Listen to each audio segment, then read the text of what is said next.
नमस्कार बच्चों, स्वागत है आप सभी का हमारे YouTube channel to you win fact में। बच्चों, आज हम डिस्कशन करेंगे कक्षा 10 रसायन विज्ञान के बारे में। ठीक है, तो आज हम क्या क्या डिस्कशन करने वाले हैं वो आज हम जानेंगे। तो आज हम डिस्कशन करेंगे कि रसायन विज्ञान क्या है, ठीक है, और रसायन विज्ञान की उत्पत्ति कैसे हुई, कहाँ से हुई, और भौतिक तथा रासायनिक परिवर्तन क्या है, रासायनिक अभिक्रियाएं, रासायनिक समीकरण और उनको संतुलित करना, उसकी सीमाएं और लाभ क्या क्या है, ये सारी चीज़ें आज हम डिस्कशन करेंगे। तो आइए चलते हैं। पहला आता है कि रसायन विज्ञान क्या है। ठीक है, तो इसको जानेंगे कि रसायन विज्ञान विज्ञान की वह शाखा है जिसके अंतर्गत पदार्थों के गुण, संगठन, संरचना, उनके आपसी संबंध हो व उनमें होने वाले परिवर्तनों इत्यादि का अध्ययन किया जाता है। देखिए बच्चों, यहाँ पर बात आई है परिवर्तन की। ठीक है, तो जो आपके परिवर्तन होते हैं वो आपके दो प्रकार के होते हैं। एक होता है आपका भौतिक परिवर्तन, एक होता है आपका रासायनिक परिवर्तन। ठीक है, इनको हम आगे डिटेल से समझेंगे, आगे इसको सारी डिटेल से समझेंगे। अभी ये तो डेफिनेशन से आपकी। ठीक है, इसके बाद आता है कि रसायन विज्ञान शब्द की उत्पत्ति। ठीक है, तो जो रासायनिक विज्ञान है अर्थात केमिस्ट्री, तो केमिस्ट्री शब्द की उत्पत्ति जो है मिस्र के इजिप्ट देश के एक शब्द कीमिया से हुई है। किससे हुई है? कीमिया से हुई है, जिसका अर्थ होता है काला रंग। कीमिया का अर्थ क्या होता है? काला रंग। ठीक है, ये मिस्र देश के एक कीमिया जो है शब्द से हुई है, जिसका अर्थ होता है काला रंग। इसके अध्ययन को, यानी कि जो केमिस्ट्री के अध्ययन को क्या बोलते थे उस समय? केमी टेकिंग बोलते थे। क्या बोलते थे? केमी टेकिंग बोलते थे। ठीक है, और जो इसके रसायन विज्ञान के जनक हैं वो आपके हैं लेवैसिए। कौन है? लेवैसिए। ओके, इतना क्लियर हो गया। फिर आगे आते हैं। फिर इसके बाद हम आ जाएंगे अपने हाई स्कूल के चैप्टर में रासायनिक अभिक्रियाएं एवं समीकरण। ठीक है, केमिकल रिएक्शन एंड इक्वेशन। तो बात आती है परिवर्तन की, हमने बात की थी। तो इसमें से परिवर्तन आपका दो प्रकार का होता है, एक होता है भौतिक परिवर्तन और एक होता है आपका रासायनिक परिवर्तन। तो भौतिक परिवर्तन क्या होता है? भौतिक परिवर्तन वह होता है जिसके रंग, रूप, आकार आदि भौतिक गुणों का परिवर्तन होता है, यानी कि उसके रंग, रूप और आकार। ठीक है, अगर इसमें चेंजेस हो रहा है तो वह आपका होता है भौतिक परिवर्तन। मान लीजिए कि आप एक मिट्टी का टुकड़ा लिए, ठीक है, और आप उसको कहीं पटक दीजिए और वो फूट जाए। ठीक है, तो उसका जो आकार है क्या हुआ? परिवर्तित हो गया। ठीक है, तो लेकिन उसका गुण तो मिट्टी का ही रहेगा ना, लेकिन उसका जो आकार है वो परिवर्तित हुआ। अगर आप उसके गुणों में चेंजेस कर देंगे तो आपको वो चला जाएगा रासायनिक परिवर्तन। लेकिन अगर उसके गुणों में परिवर्तन नहीं हो रहा, केवल रंग, रूप, आकार में परिवर्तन हो रहा है, तो आपका क्या होगा? भौतिक परिवर्तन। ठीक है, फिर अगला पॉइंट आता है भौतिक परिवर्तन में, इसमें कोई नया पदार्थ नहीं बनता है। ठीक है, मान लीजिए कि जैसे हमने उदाहरण दिया आपका, मान लीजिए जल है, H2O है। ठीक है, H2O को आपने बर्फ बनाया। ठीक है, बर्फ के बाद आप उसको वाष्पित करके आप उसको वाष्प में कन्वर्ट कर दिया। ओके, लेकिन जो बर्फ है और वाष्प है उसके गुण में कोई चेंजेस नहीं होगा। आपने अवस्था में परिवर्तन तो कर दिया, लेकिन जो उसके गुण है, उसका सूत्र है, वो आपका H2O ही रहेगा, H2O ही रहेगा। ठीक है, तो उसमें से कोई नया पदार्थ आपका नहीं बनेगा। मान लीजिए कि आपने जल को गर्म किया और वो किसी और गुण में कन्वर्ट हो गया, ऐसा नहीं होगा, वो रहेगा आपका H2O ही। ठीक है, तो कोई नया पदार्थ आपका नहीं बनेगा। उसका रंग, रूप, आकार में परिवर्तन हो जाएगा। मान लीजिए जल है आपका लिक्विड, लिक्विड से आपने किया ठोस, ठोस से कर दिया आपने गैस में। ठीक है, वाष्प में आपने गैस में कन्वर्ट कर दिया। ठीक है, तो वो आपका जो है अवस्था में तो परिवर्तन हुआ, लेकिन उसका कोई नया पदार्थ नहीं बना कि जल से आपका कुछ और बन गया हो, एसिड बन गया हो। ठीक है, ऐसा तो कहीं कुछ नहीं हुआ, है तो जल ही। ठीक है, ओके, ये बात क्लियर हो गई होगी। फिर अगला पॉइंट आता है, इसमें केवल अवस्था का परिवर्तन होता है, वही जो हम ऊपर समझा रहे थे कि इसमें केवल अवस्था का परिवर्तन होता है। फिर आ जाते हैं रासायनिक परिवर्तन। ठीक है, अब रासायनिक परिवर्तन की बात करते हैं। रासायनिक जो परिवर्तन होता है, इसमें आपका रंग, रूप, आकार के साथ साथ आपका जो है गुणों में भी परिवर्तन हो जाता है। ठीक है, इसको कहते हैं हम रासायनिक परिवर्तन। ठीक है, जैसे कि आपने सोडियम लिया और क्लोरीन लिया। ठीक है, जब आप इसको मिलाएंगे तो ये क्या बन जाएगा? NaCl बन जाएगा। ठीक है, तो देखिए सोडियम और क्लोरीन के अलग गुण रहेंगे और जब NaCl बनेगा इसका गुण अलग रहेगा। ठीक है, तो जिसमें से गुणों में अगर चेंजेस हो जाता है, ठीक है, तो वह होता है आपका रासायनिक परिवर्तन। अगला पॉइंट आता है रासायनिक परिवर्तन में कि इसमें नया पदार्थ का निर्माण होता है, ठीक है। जैसे कि हमने NaCl बना दिया, ठीक है, नवसादर बन गया है आपका, तो इसमें क्या हुआ, एक नया पदार्थ का निर्माण हो गया। फिर जैसे लोहे में जंग लगना, दूध का दही बनना, मैग्नीशियम का जलना, ठीक है, ये आपके कुछ उदाहरण है। जैसे आप देखते होंगे कि कोई लोहा आर्द्र स्थान पर पड़ा हुआ है, खुले स्थान पर, ठीक है, तो उसमें आप देख रहे होंगे कि उसमें जब जंग लगता है तो वो जंग लगना क्या होता है, वह आपका रासायनिक परिवर्तन होता है। क्योंकि जो जब उसमें जंग लगती है तो उसमें से क्या होगा, उसमें रासायनिक परिवर्तन होगा और वो आपका लोहा धीरे धीरे क्या होगा, खत्म हो जाएगा, ठीक है। इसी प्रकार जो है दूध का दही बनना, ठीक है, दूध को अगर आप खुला छोड़ दें, ठीक है, तो उसमें लैक्टोबैसिलस नामक जीवाणु होते हैं, जिसके कारण वह क्या होता है, दही में कन्वर्ट हो जाता है, ठीक है। आप उस दही को पुनः दूध नहीं बना सकते, तो क्या हुआ, उसका जो है पदार्थ में क्या हो गया, नया पदार्थ बना, दूध से क्या बना, वो दही बना, ठीक है। तो उसमें से क्या हुआ, रासायनिक परिवर्तन हुआ, क्योंकि उसके देखो दूध आपका खट्टा नहीं होता, लेकिन जो दही है आपका क्या हो गया, खट्टा हो गया, उसके गुणों में भी क्या हो गया, परिवर्तन आ गया, ठीक है। उसी प्रकार मैग्नीशियम की बात करें, ठीक है, तो मैग्नीशियम पहले आपका ठोस अवस्था में होता है, ठीक है। जब मैग्नीशियम को आप जलाते हैं, ठीक है, तो वो आपका गैस और किस में कन्वर्ट हो जाता है, वह आपका राख में, ठीक है, राख में कन्वर्ट हो जाता है, ठीक। आगे आते हैं, इतना आप क्लियर हो गया होगा। नोट को थोड़ा जान लेते हैं कि सभी रासायनिक परिवर्तन रासायनिक अपक्रिया द्वारा पूर्ण होते हैं, ठीक है। जो भी रासायनिक अपक्रिया होगी, ठीक है, जो भी आपका रासायनिक परिवर्तन होगा वो किसी न किसी रासायनिक अपक्रिया द्वारा पूर्ण होगा और उसको हम समीकरणों द्वारा क्या करेंगे, प्रदर्शित कर सकते हैं, ओके। फिर इसके बाद आता है आपका रासायनिक अभिक्रिया, ठीक है, केमिकल रिएक्शन, ये क्या होता है, ठीक है। तो जब एक या अनेक पदार्थ आपस में अभिक्रिया करके नए पदार्थ बनते हैं तो इस प्रकार की अभिक्रिया को क्या कहते हैं, रासायनिक अभिक्रिया कहते हैं। जैसे नवसादर पर चूना मिलाकर अंगूठे से रगड़कर अगर आप सूंघते हैं तो आप तीक्ष्ण गंध का अनुभव करेंगे, जो कि अमोनिया की गंध होती है, ठीक है। इसको हम आगे बेकायदे समीकरण द्वारा समझेंगे, ठीक है। यहाँ पर क्या हुआ कि अनेक पदार्थ, जैसे कि एक आपका नवसादर है NaCl, ठीक है, उसमें से आपका चूना मिलाया जाता है, ठीक है, और उसको मिला करके जब रगड़ा जाता है तो उसमें से एक गंध निकलती है अमोनिया की, ठीक है, उसमें से आपकी अमोनिया की गंध निकलती है, ठीक है। तो उसमें से क्या हुआ, रासायनिक अपक्रिया हुआ, ठीक है। अब इसको आगे चल के इन्हीं को हम क्या करेंगे कि समीकरण में कैसे कन्वर्ट करेंगे उसको आगे जानेंगे, ठीक है। ये बात क्लियर हो गई कि जब अनेक पदार्थ आपस में अपक्रिया करके नए पदार्थ बनाते हैं तो इस प्रकार की अपक्रिया को क्या कहते हैं, रासायनिक अपक्रिया कहते हैं, ओके। आगे चलते हैं, अगला कहते हैं कि रासायनिक अपक्रिया की पहचान कैसे करें, ठीक है, कि यह रासायनिक अपक्रिया हो रही है। तो इसके लिए आपकी 4 अवस्थाएं हैं। जब भी आपकी रासायनिक परिवर्तन, यानी कि जब भी आपका जो है रासायनिक अपक्रिया होगी तो उसकी अवस्था में कुछ ना कुछ परिवर्तन होगा, ठीक है, एक कारण यह होगा। दूसरा, उसके ताप में परिवर्तन होगा, या तो वह हीट होगी या तो वह ठंडी होगी, ओके। तीसरा पॉइंट कहता है कि उसके रंग में परिवर्तन होगा, ठीक है, उसका रंग कुछ ना कुछ चेंज होगा। और चौथा पॉइंट कहता है कि गैस का निकलना, उसमें गैस भी निकलेगी, ठीक है। तो रासायनिक अपक्रिया को आप इस प्रकार से, ये 4 प्रकार से पहचान सकते हैं, ठीक है।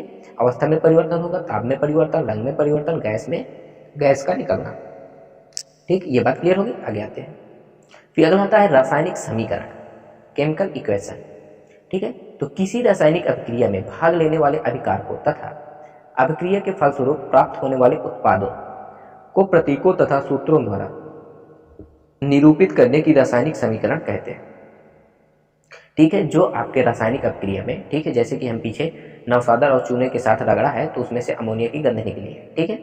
तो अब उनको कैसे हम जो है यहाँ पर, अगर उन्हीं को जो है हम यहाँ पर रासायनिक सूत्रों द्वारा अगर दर्शा देते हैं, ठीक है, तो वो आपका हो जाता है रासायनिक समीकरण। जैसे कि उदाहरण में दिया गया है कि जब सोडियम यानी कि NaH2O जल से अपक्रिया करता है तो सोडियम हाइड्रोक्साइड NaOH तथा हाइड्रोजन H2 बनते हैं, ठीक है। तो सोडियम का जल के साथ, तो देखिए सोडियम का जो सूत्र होता है Na होता है, जल का H2O होता है, ठीक है, और बनता क्या है, NaOH, ठीक है।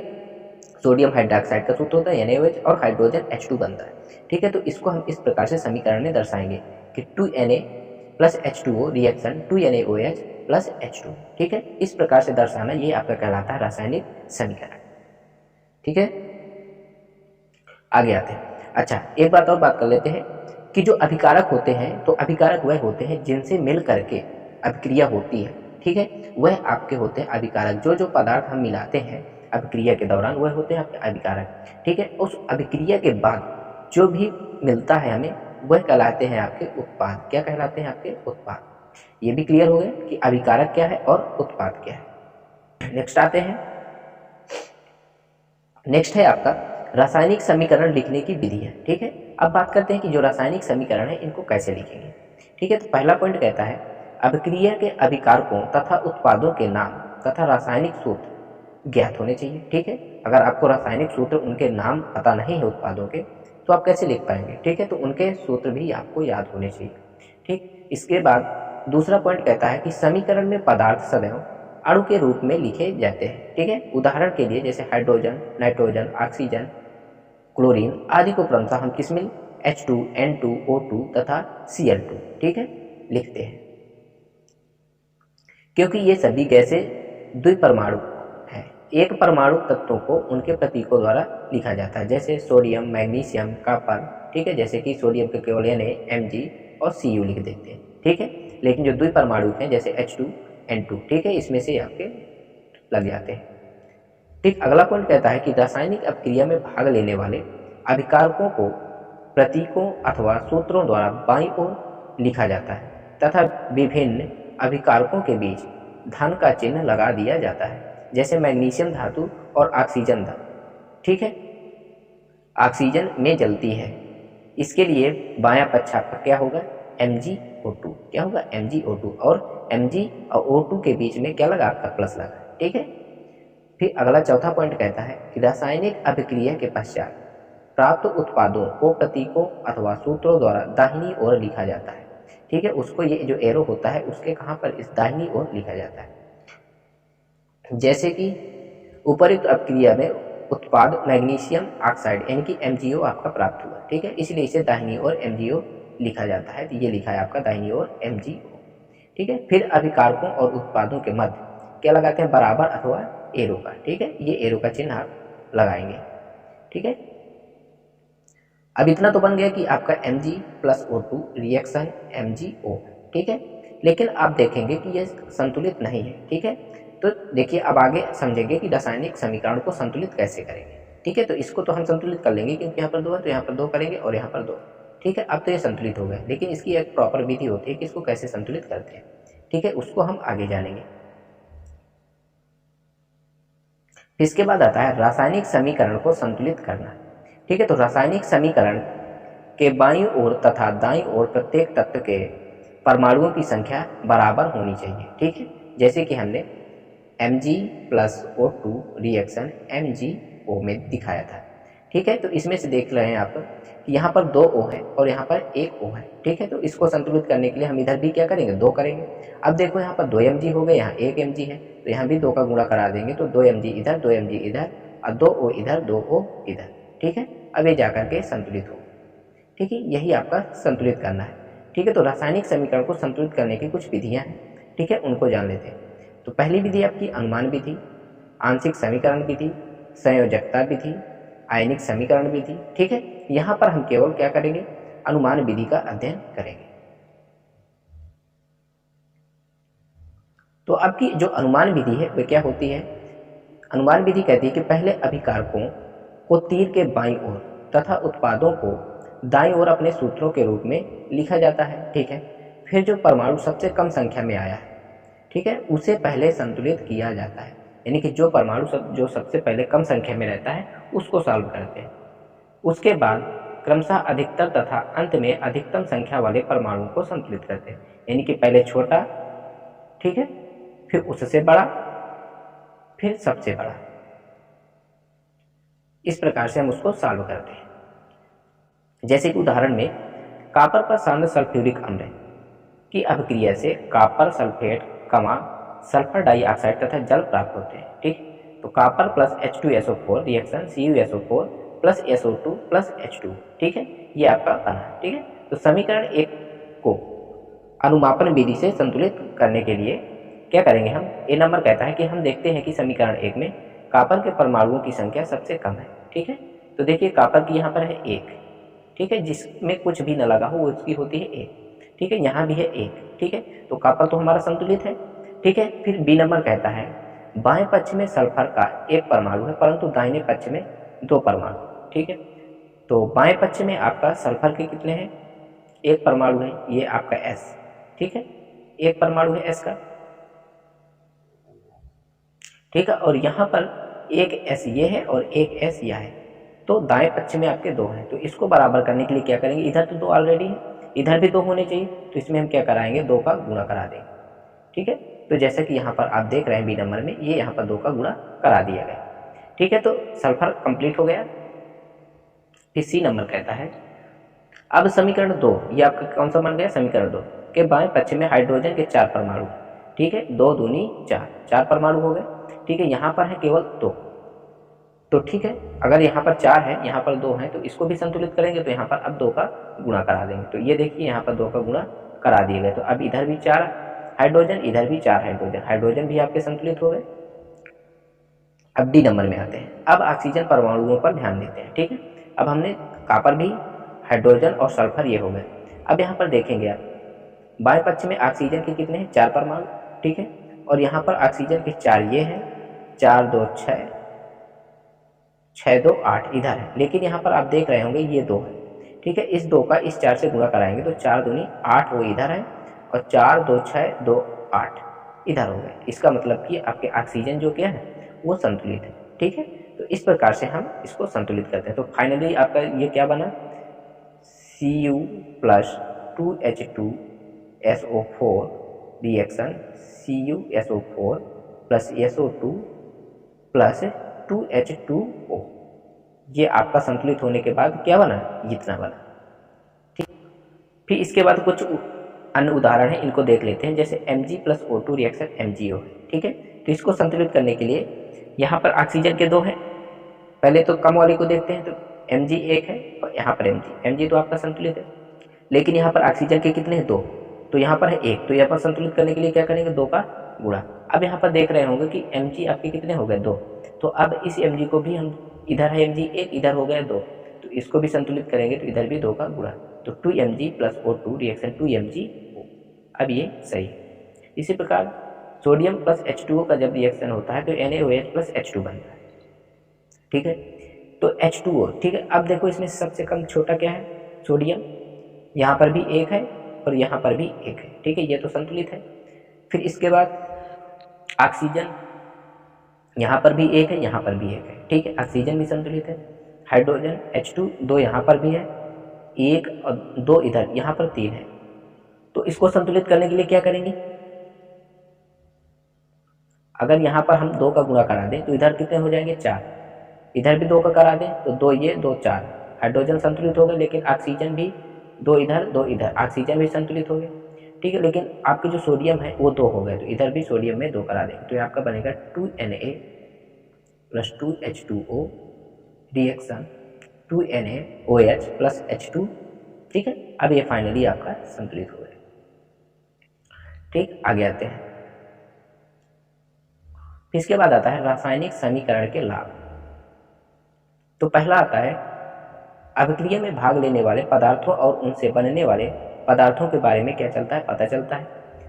दूसरा पॉइंट कहता है क्रिया में भाग लेने वाले और बनने वाले तत्व या यौगिक के अणुओं की संख्या का पता होता है। ठीक है, तीसरा यदि परमाणु भार ज्ञात हो तो यह भी पता चल जाता है कि किसी अभिक्रिया के कितने भार परमाणु पदार्थ प्राप्त होगा, जैसे निम्नलिखित समीकरण के अनुसार। ठीक है, 40 ग्राम NaOH में 23 आपका सोडियम, ऑक्सीजन के 16 और हाइड्रोजन के 1, 36.5 ग्राम में HCl में 1 आपका H और 35.5 आपका Cl से क्रिया करके 58.5 ग्राम, यानी कि Na आपका 23 और Cl आपका 35.5 व 18 ग्राम, तो 2 प्लस 18 2 प्लस 16 जल बनता है। ठीक है, तो NaOH plus HCl reaction NaCl plus H2। ठीक है, इस प्रकार से परमाणु भार का भी ज्ञात हो जाता है। फिर चौथा कहते हैं समीकरण के पदार्थ के अविनाशिता के नियम की पुष्टि होती है। फिर पांचवा, पदार्थों की समतुल्य मात्राएं ज्ञात हो जाती हैं। ठीक है। छठवां कहता है कि कोई अभिकारक या उत्पाद गैसीय अवस्था में है तो उसका आयतन भी ज्ञात हो जाता है। फिर इसके बाद आता है समीकरण की सीमाएं एवं कमियां। ठीक है, कमियां और सीमाएं ये आ जाता है। तो रासायनिक समीकरण के निम्न तत्वों को प्रकट नहीं करती है। कौन कौन सी नहीं करती है? भौतिक अवस्था, यानी कि अभिकारकों एवं उत्पादों की भौतिक अवस्था जैसे ठोस, द्रव, गैस के बारे में पता नहीं चलता। दूसरा पॉइंट कहता है सांद्रता, अभिक्रियाओं की सांद्रता का ज्ञान नहीं होता। तीसरा, गति एवं समय, अभिक्रियाओं की गति यानी कि तेज अथवा मंद और अभिक्रिया के पूर्ण होने में कितना समय लगेगा यह पता नहीं चलता। चौथा, ऊष्मा परिवर्तन, अभिक्रिया से ऊष्मा उत्पन्न होती है अथवा शोषित होती है, यह समीकरण द्वारा पता नहीं चलता। पांचवा, प्रकृति, यह ज्ञात नहीं होता कि अभिक्रिया उत्क्रमणीय है या नहीं। यह भी नहीं पता चलता कि अभिक्रिया में विस्फोट, प्रकाश आदि नहीं होता। ठीक है, तो इसको दूर करने की कुछ कमियां भी हैं, ऐसा नहीं। रासायनिक समीकरण की कमियां दूर करने के उपाय। ठीक है, तो पहला है आपका अभिकारकों और क्रियाफलों की भौतिक अवस्था को प्रकट करने के लिए उनके प्रतीक या सूत्रों के आगे कोष्टक में S सॉलिड, लिक्विड के लिए L, गैस के लिए G लिखते हैं, जो कि क्रमशः सॉलिड, लिक्विड और गैस को प्रदर्शित करते हैं। ठीक है, किसी पदार्थ के जलीय विलयन को प्रदर्शित करने के लिए AQ लिख दिया जाता है। मान लीजिए किसी का भी पदार्थ का जलीय विलयन है तो उसके लिए AQ लिखा जाता है। ठीक, जैसा कि ये आपका उदाहरण में समझाया गया है। ठीक, H2 आपका गैस है, हाइड्रोजन O2 ये भी गैस है। ठीक है, तो H2O ये आपका जल बना लिक्विड। ठीक है। दूसरा, अभिक्रिया में बने अवक्षेप को नीचे की तरफ एरो चिन्ह द्वारा और गैसीय पदार्थ को ऊपर की तरफ चिन्ह द्वारा प्रदर्शित करते हैं। फिर इसके बाद अभिकारकों का सांद्रण व्यक्त करने के लिए उनकी सांद्रता तनु या सांद्र उनमें नीचे लिख देते हैं। ठीक है, जैसे कि HCl आपका क्या है? तनु, उसके नीचे लिख दिया जाएगा कि वह तनु है या सांद्र। ठीक है। चौथा, अभिक्रिया की परिस्थितियां जैसे दाब, ताप और उत्प्रेरक की उपस्थिति को प्रकट करने के लिए इन्हें तीर के चिन्ह के ऊपर या नीचे लिख देते हैं। जैसे कि यहाँ पर लिखा गया है वायुमंडलीय दाब और ताप उसका नीचे ऊपर लिखा गया है, और जो दाब ताप है, ठीक है, ताप आपका ऊपर हो गया, दाब आपका नीचे लिख दिया। ठीक है, उत्प्रेरक को भी इसी प्रकार से दर्शाते हैं MnO2। ठीक है, प्लेटिनम 450 डिग्री। ठीक है, इस प्रकार से। पांचवा कहता है उत्क्रमणीय अभिक्रिया प्रदर्शित करने के लिए हम एरो चिन्ह के स्थान पर एक हाफ एरो ऊपर और एक हाफ एरो नीचे के चिन्ह को प्रयोग करते हैं। ठीक है, जैसा कि आप देख रहे हैं, अगर उत्क्रमणीय अभिक्रिया है तो इस प्रकार का चिन्ह आपका यूज होगा। ठीक है, रासायनिक अभिक्रियाओं के प्रकार। ठीक है, तो इसको हम नेक्स्ट वीडियो में करेंगे। ठीक है, थैंक्स फॉर वॉचिंग। मिलते हैं नेक्स्ट वीडियो में, तब तक के लिए जय हिंद।